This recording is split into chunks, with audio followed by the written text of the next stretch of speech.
प्रिय छात्रों नमस्कार। आइए आज हम पढ़ते हैं दो विद्युत धारावाही चालकों के बीच बल।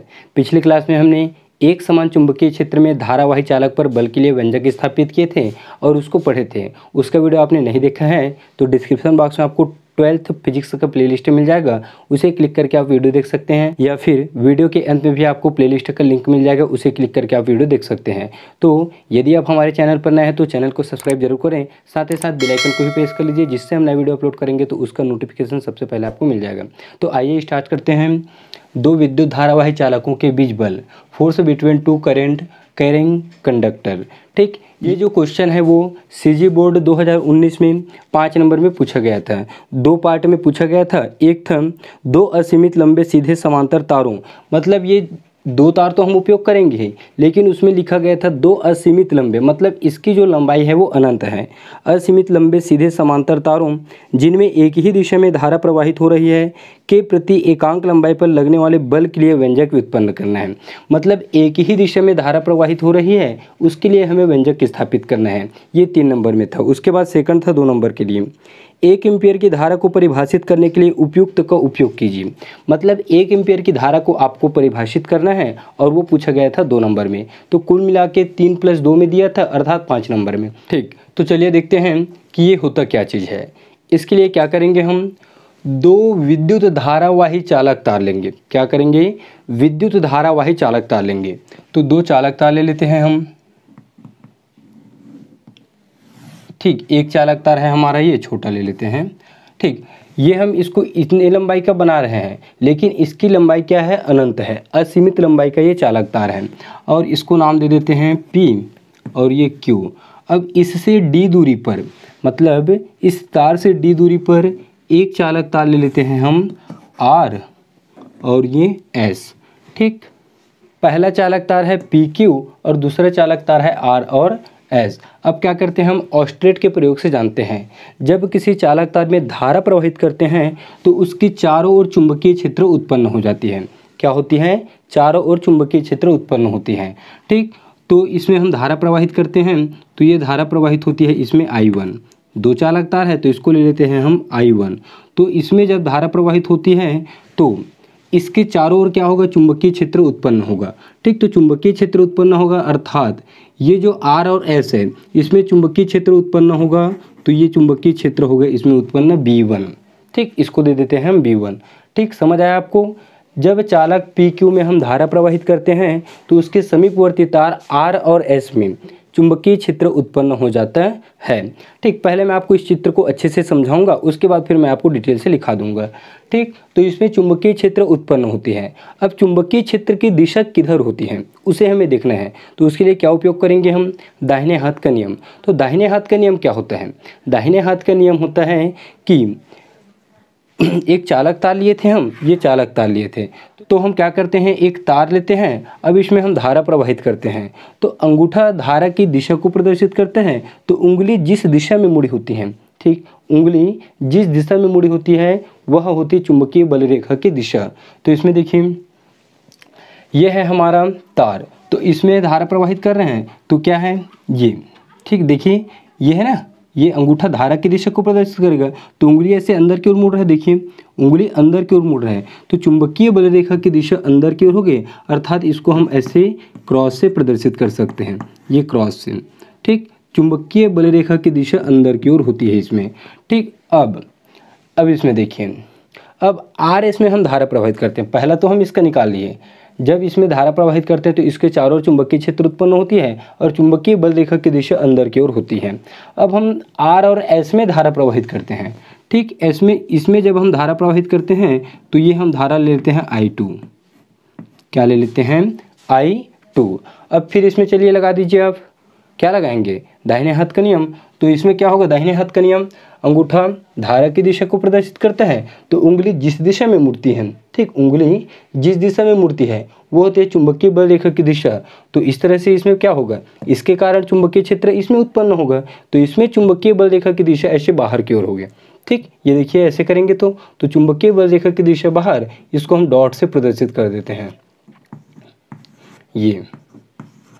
ठीक, ये इस लाइन में, इस रेखा में चुंबकीय बल रेखा की दिशा क्या होती है, बाहर की ओर, और इसमें होती है अंदर की ओर।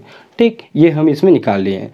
अब इसमें हम एक चीज़ और देखते हैं, बल इसमें किधर लग रहा है। ठीक, बल देखेंगे हम इसमें, तो हम लॉरेंज बल पढ़ चुके हैं। तो लॉरेंज बल की दिशा हम किस में प्राप्त किए थे, एक फ्लेमिंग के बाएं हाथ का नियम और एक दाहिने हाथ की हथेली का नियम नंबर 2। तो दाहिने हाथ की हथेली का नियम नंबर 2 का प्रयोग करेंगे और इसमें हम बल की दिशा ज्ञात करेंगे। तो दाहिने हाथ की हथेली का नियम नंबर 2 क्या कहते हैं, ठीक, उंगली और अंगूठा को इस तरह फैलाओ कि वो परस्पर लंबवत हो। ठीक, क्या हो, परस्पर लंबवत हो। तो ये जो उंगली है वो किसको प्रदर्शित करता है, उंगली दिखाता है चुंबकीय बल रेखा की दिशा को और अंगूठा दिखाता है आवेशित कण की गति। ठीक, आवेशित कण अर्थात इसमें धारा प्रवाहित हो रहा है, तो जिस दिशा में धारा प्रवाहित होगा वही तो होगा आवेशित कण की गति। ठीक, तो चलिए इसमें देख लेते हैं आर एस में। तो आर एस में बल की दिशा किधर होती है, तो उंगली को क्या करेंगे, इसमें अंदर की ओर है चुंबकीय बल रेखा, तो ऐसे अंदर की ओर जाएगा ये। ठीक, उंगली क्या है, बल रेखा की दिशा, और अंगूठा आवेशित कण की गति, मतलब ऐसे आवेशित है। ठीक, तो हथेली इधर है, देखिए लंबवत, तो हथेली जिस दिशा में होती है वही होती है बल की दिशा। हथेली के लंबवत ऐसे बाहर की ओर होती है बल की दिशा, अर्थात इसमें बल की दिशा क्या होगा, इस तरफ होगा। ठीक, बल क्या होंगे, इधर लगेगा। अब जितना बल इसमें लगेगा, जितना बल चालक तार आर एस में लगेगा, उतना ही बल पी और क्यू पर भी लगेगा। ठीक, इसमें भी हम चेक कर सकते हैं। तो इसमें क्या है, इसमें क्या करना है हमको, चुंबकीय बल रेखा की दिशा इसमें बाहर की ओर है, तो हमको इस तरह से दिखाना पड़ेगा, यह है चुंबकीय बल रेखा की दिशा, ये आवेशित कण की दिशा, तो बल किधर आएगा, इधर आएगा ना, हथेली के लंबवत, तो हथेली के लंबवत इधर आएगा, अर्थात इधर देखिए इस तरह से होगा, तो इस तरफ आएगा, मतलब इसमें बल क्या होगा, इधर होगा ये। ठीक, अब दोनों चालकों के बीच की दूरी ले लेते हैं हम d। अब इसके लिए तो हम व्यंजक स्थापित कर लेंगे, साथ ही साथ हम देख लेते हैं कि जब धारा विपरीत दिशा में प्रवाहित होती है तो क्या होता है। इससे हम क्या निष्कर्ष निकाल सकते हैं, जब दोनों चालकों में धारा एक ही दिशा में प्रवाहित होती है, जब दोनों चालक में धारा एक ही दिशा में प्रवाहित होती है, तो दोनों बल क्या होते हैं, एक दूसरे को आकर्षित करते हैं। क्या करते हैं, आकर्षित करते हैं। और हम नॉर्मली चुंबक या विद्युत आवेश में क्या पढ़ते हैं, सजातीय आवेश एक दूसरे को प्रतिकर्षित करते हैं और विजातीय आवेश एक दूसरे को आकर्षित करते हैं। लेकिन यहाँ पे सजाती ही क्या कर रहे हैं, एक दूसरे को आकर्षित कर रहे हैं। ठीक, दोनों धारा क्या है, एक दूसरे ऊपर आकर्षण बल लगा रहे हैं। अब हम देखते हैं, यदि धारा की दिशा विपरीत हो, ठीक, मतलब एक तार ले लेते हैं यहाँ पे और ये दूसरा तार, धारा की दिशा विपरीत, मतलब इसमें हम ये I1 धारा प्रवाहित कर रहे हैं, ये PQ तार है, ठीक, और ये RS, और इसमें हम धारा प्रवाहित कर रहे हैं I2 विपरीत दिशा में। ठीक, इसमें धारा I1, चलिए देखें, धारा इसमें I1 प्रवाहित हो रहा है, तो दाएं हाथ की हथेली से हम क्या कह सकते हैं, इस चालक तार में चुंबकीय क्षेत्र उत्पन्न होगा, वो क्या होगा, धारा इस तरह से प्रवाहित हो रहा है तो उंगली इस मुड़ रहा है तो अंदर की ओर होगा, मतलब हम इसको ऐसे इससे दिखा सकते हैं। ठीक, तो अंदर की ओर इसमें क्या होता है, चुंबकीय बल रेखा की दिशा होती है। ठीक, अब इसमें देखिए, जब आर एस में हम धारा प्रवाहित करेंगे I2, तो पी क्यू में क्या होगा, चुंबकीय क्षेत्र उत्पन्न होगा। तो इसमें चुंबकीय बल रेखा की दिशा किधर होती है, उसे फिर देखते हैं हम दाएं हाथ के नियम से। तो दाएं हाथ का नियम क्या कहता है, अंगूठा धारा की दिशा को प्रदर्शित करे तो उंगली जिस दिशा में मुड़ी होती है, तो उंगली देखिए इस बार अंदर की ओर मुड़ रहा है, तो अंदर की ओर क्या लेते हैं हम, क्रॉस लेते हैं ना, तो इसमें भी क्या होगी, ये चुंबकीय बल रेखा की दिशा अंदर की ओर होगी। ठीक, ये अंदर की ओर इसमें दिखा देते हैं, ये अंदर की ओर इसमें भी होगा। अब देख लेते हैं इसमें बल किधर लगता है। बल के लिए क्या करेंगे, हम दाहिने हाथ की हथेली का नियम नंबर 2 का प्रयोग करेंगे। तो उसके लिए इसमें देखिए अंदर की ओर है चुंबकीय बल रेखा की दिशा, तो हथेली के जो उंगली है, उंगली को क्या करते हैं हम, बल की दिशा में दिखाते हैं, तो इस तरह से जाएगा, और अंगूठा क्या है, धारा की दिशा को प्रदर्शित करें, तो हथेली के लंबवत बाहर की ओर होती है बल की दिशा, मतलब बल की दिशा इसमें इस तरह से बाहर की ओर होगी। ठीक, तो इसमें अब इसमें देख लीजिए, इसमें भी उपयोग कर लीजिए दाएं हाथ की हथेली का नियम नंबर 2। इसमें क्या है, ये नीचे की ओर है, धारा नीचे की ओर है, तो अंगूठा किसको दिखाएगा, अंगूठा इस तरह से होगा ना, ये इस तरह से। ठीक, अंगूठा धारा की दिशा को और उंगली जो है वो बल रेखा की दिशा को इस तरह से। ठीक, तो ये देखिए इस अंदर ऐसे, ये बाहर की ओर हथेली में रह जाएगा इधर, तो इसमें भी बल क्या होगा, इधर होगा ये। ठीक, इसमें भी क्या होगा, बल इधर होगा। अर्थात इससे हम यह निष्कर्ष निकाल सकते हैं कि धारा जब विपरीत दिशा में प्रवाहित होती है तो बल भी क्या होते हैं, एक दूसरे के विपरीत होते हैं, मतलब दोनों को दूर ले जाते हैं, ये इधर और ये इधर, और इसमें क्या करते हैं, दोनों एक दूसरे को आकर्षित करते हैं और ये एक दूसरे को प्रतिकर्षित करते हैं। इस तरह से चित्र को हम समझ लिए। ठीक, अब चलिए इसके लिए निकाल लेते हैं हम व्यंजक। ठीक, तो व्यंजक निकालने के लिए हम सबसे पहले बता देते हैं चित्र के बारे में। उसके लिए हम लिखेंगे ये वर्णन।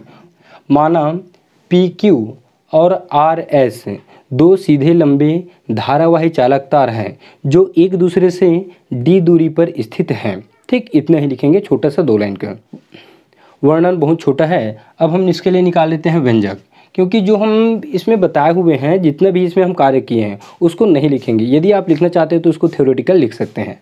ठीक, तो चलिए व्यंजक निकालते हैं इसका।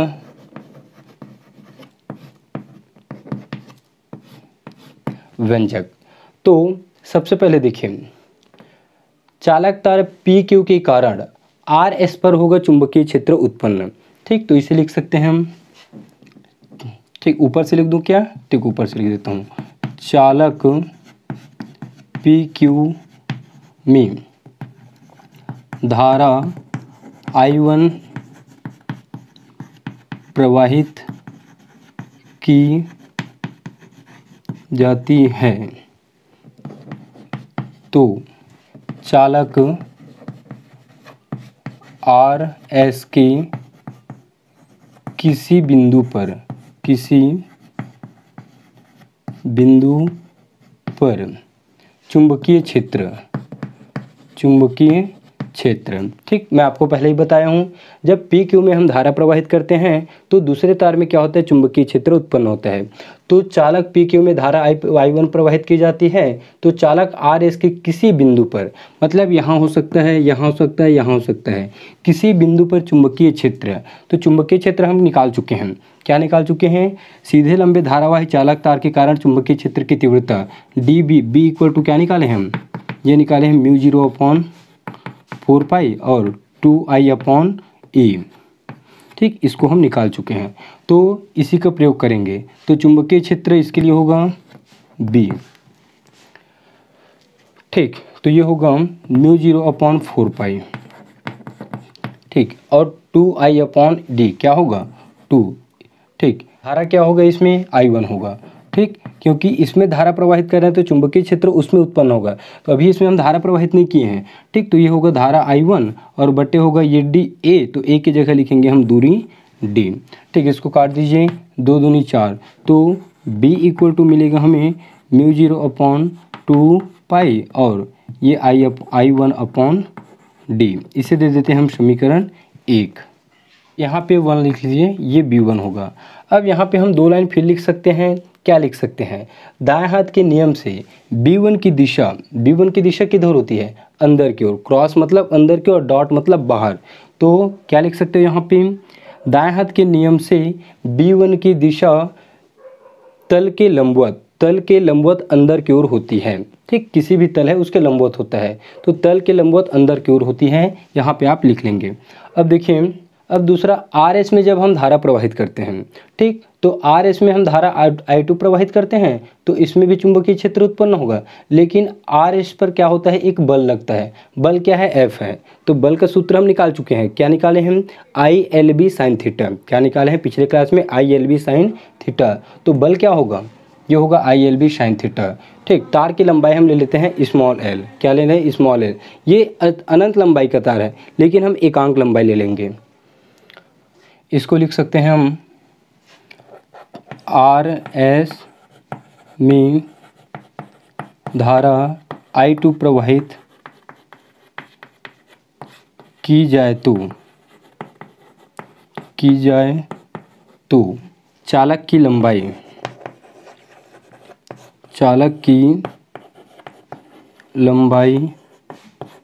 L पर बल। ठीक, चालक की लंबाई L पर बल लगेगा, तो बल क्या है? F है। ठीक, तो ये ले लेते हैं बल F। तो बल इक्वल टू होता है ILB sin थीटा। तो ये I2 धारा प्रवाहित हो रहा है, तो ये होगा I2 और ये L और ये B। ठीक, चुंबकीय क्षेत्र क्या होगा? चुंबकीय क्षेत्र होगा B1। ठीक, इसके लिए क्या होगा, चुंबकीय क्षेत्र B1 होगा। तो ये यहाँ पे लिख लेते हैं B1 और ये साइन थीटा। ठीक, अब साइन थीटा, थीटा का वैल्यू क्या होगा, यहाँ पे चुंबकीय बल रेखा क्या है, लंबवत है, तार के लंबवत है। तार मान लीजिए आपका इस तरह है तो चुंबकीय बल रेखा अंदर की ओर लंबवत है। तो थीटा इक्वल टू क्या लेंगे हम, 90 डिग्री लेंगे। तो F इक्वल टू मिलेगा हमें I2 L B1 और ये साइन 90। ठीक, B1 का वैल्यू यहाँ पे समीकरण 1 से हम यहाँ पे उठा के रख देंगे। तो समीकरण 1 से B1 का वैल्यू रखेंगे और साइन 90 का वैल्यू होता है 1। तो F इक्वल टू मिलेगा हमें I2 और ये L, B1 का वैल्यू क्या है, μ0/2 और ये I1/d। साइन 90 का वैल्यू क्या होगा, 1 को लिखने की ज़रूरत नहीं है। ठीक, तो ये हो गया चालक की लंबाई L पर बल। ठीक, अब हम क्या करेंगे, चालक की लंबाई अर्थात L पर प्रति एकांक लंबाई में लगने वाले बल। तो ये टोटल चालक की लंबाई है स्मॉल l लंबाई का। ठीक, मान लीजिए इसको भी हम मान रहे हैं हम। अब इस पर प्रति एकांक लंबाई मतलब इस लंबाई पर बल लगेगा स्मॉल f। ठीक, इस लंबाई पर बल लगेगा स्मॉल f, इस लंबाई पर बल लगेगा स्मॉल f।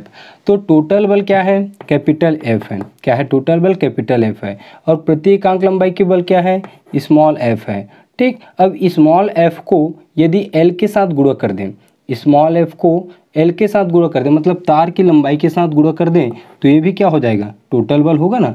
ठीक, तो ये टोटल बल होगा। अब स्मॉल f का वैल्यू हमको निकालना है, तो स्मॉल f क्या मिलेगा हमको, कैपिटल F/L मिलेगा। ठीक, ये होगा कैपिटल F/L। तो यहाँ पे लिख सकते हैं प्रति एकांक लंबाई, प्रति एकांक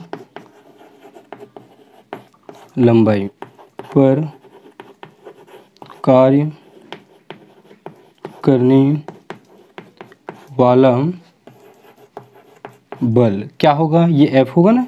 ठीक, प्रति एकांक लंबाई पर कार्य करने वाला बल small f। Small f equal to लिख सकते हैं हम कैपिटल F/स्मॉल l। तो कैपिटल F/स्मॉल l। अब हम क्या करते हैं, कैपिटल F का वैल्यू ऊपर से रख देते हैं। तो कैपिटल F का वैल्यू ये है, तो इसको यहाँ पे रख दीजिए।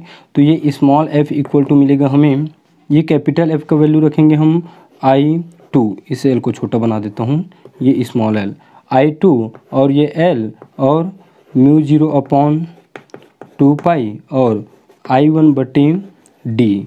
ठीक, यहाँ पे देखिए नीचे में l है तो नीचे में बटे करके ये l लगा देते हैं, l से l ऊपर नीचे कट जाएगा।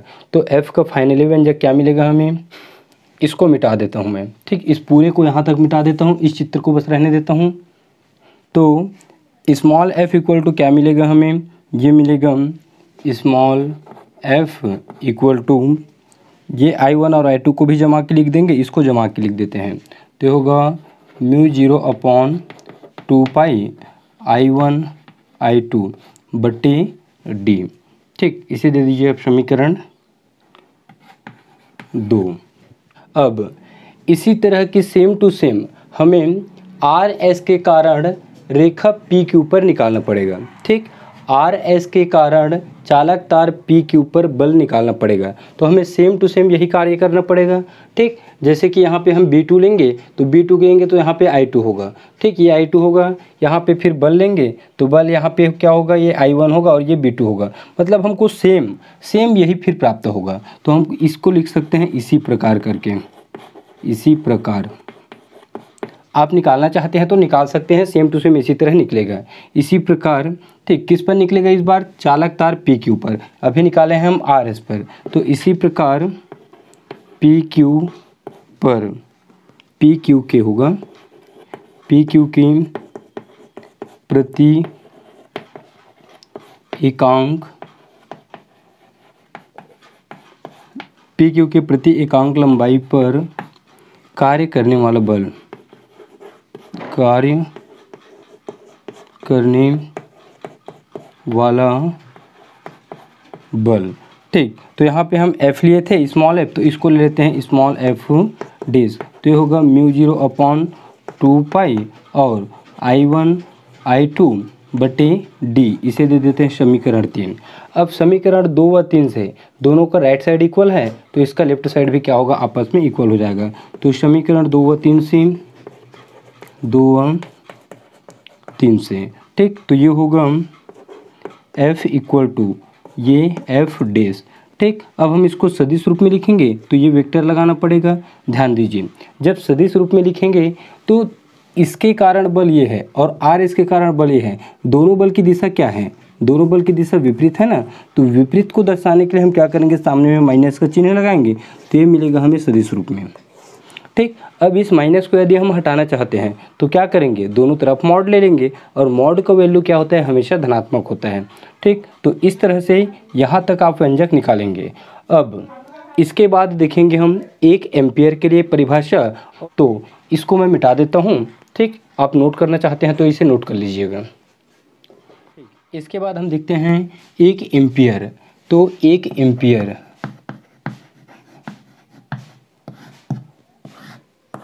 ठीक, तो चलिए इसके लिए परिभाषा लास्ट में लिख लेंगे आप। तो 1 एम्पियर मतलब एम्पियर की परिभाषा से, एम्पियर की परिभाषा